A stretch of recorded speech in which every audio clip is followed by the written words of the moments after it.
While Parliament was on break last week, the federal government unveiled its new defence industrial strategy, a plan that aims to strengthen Canada's military capabilities, invest in new technologies, and build domestic industries here at home.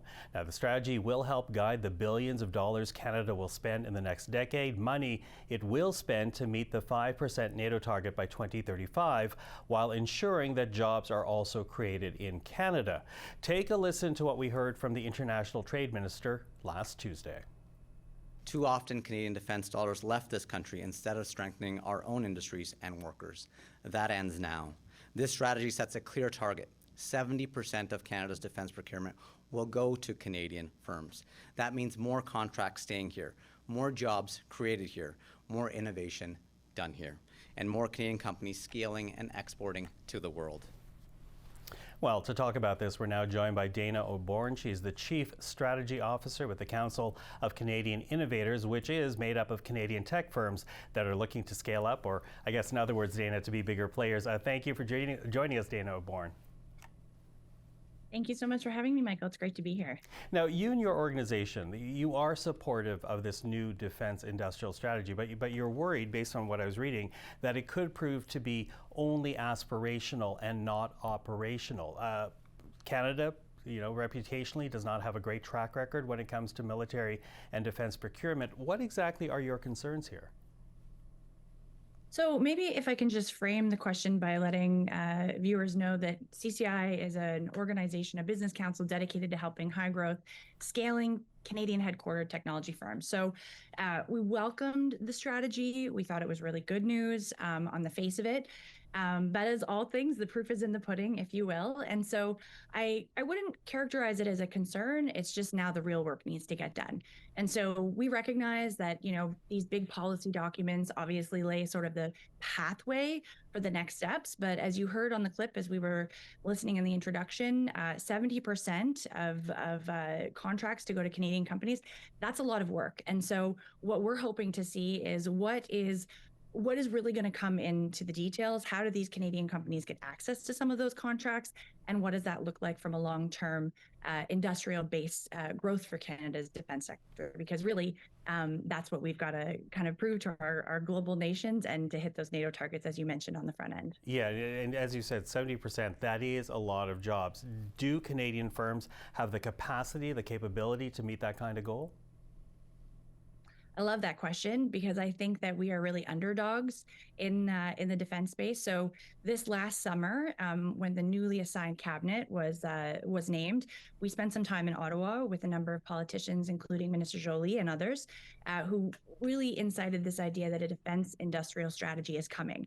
And we turned around to our members and the broader ecosystem, and we thought, well, if it's coming, we've got to make sure that the government knows who's out there and who they can buy from. So we actually mapped over 430 dual-use Canadian headquartered companies, and not just startups, but companies that were already exporting globally. So the question of capacity and capability is certainly a real one, but the proof is in the numbers, and that is that we definitely have that capacity in Canada now. Bridging what the government needs and what the CAF needs with the capabilities that already exist out there, that's another story. But, we hear about the the Defense Investment Agency being a catalyst for a lot of these connections, and that's very promising. So if the two sides really get together and work together, I think that we're going to have a really great long-term strategy out of this defense industrial strategy. Okay, so what exists in that space then, or what should exist that space? You're talking about these two arms coming together, but what can bridge that? What do companies actually need in Canada to make sure that Canadian businesses, _Canadian, benefit from this strategy?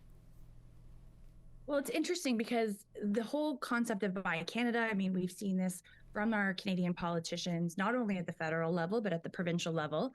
And so now the question is, well, what is a Canadian company?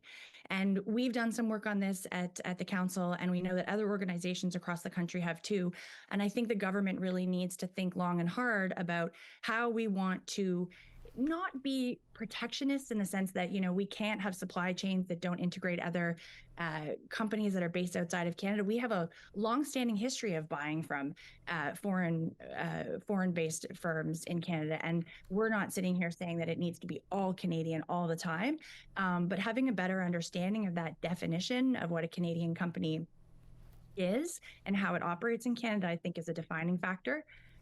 The other piece that goes along with, marrying those two sides is kind of eliminating a gap of knowledge that exists between the procurement process, which is very complicated and quite complex, and moving quickly and making sure that companies know what procurements are out there, what priorities the government has, when those priorities are surfacing, and really seeing the government move quite quickly to make sure that Canadian companies move through that pipeline. It sounds like what you're really asking for here is clear communication about needs and guidelines. I think so. And I think, the task is with this new Defense Investment Agency as well, that with all of these numbers and all of these dollars and all of these very ambitious policy targets, that the government really needs to be out there and talking to Canadians, working with the CAF, having former and current CAF members really involved in a lot of the procurement decisions, moving very quickly.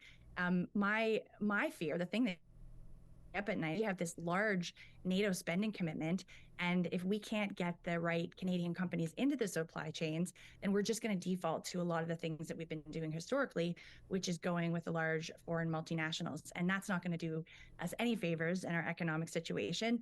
You'll recall before tariffs and before this whole conversation around sovereignty, we were having a very serious conversation about productivity in this country, and procurement is an economic driver. Procurement is a lever to help grow the economy. And so this is something, notwithstanding the defense industrial strategy that the council has been talking about for years, but now we have this beautiful policy document, so we've got to get to work. Okay, well, and that just begins the conversation. It's a week-old policy. You and I will speak again. But for now, Dana, thank you for starting the conversation. Thank you so much for having me.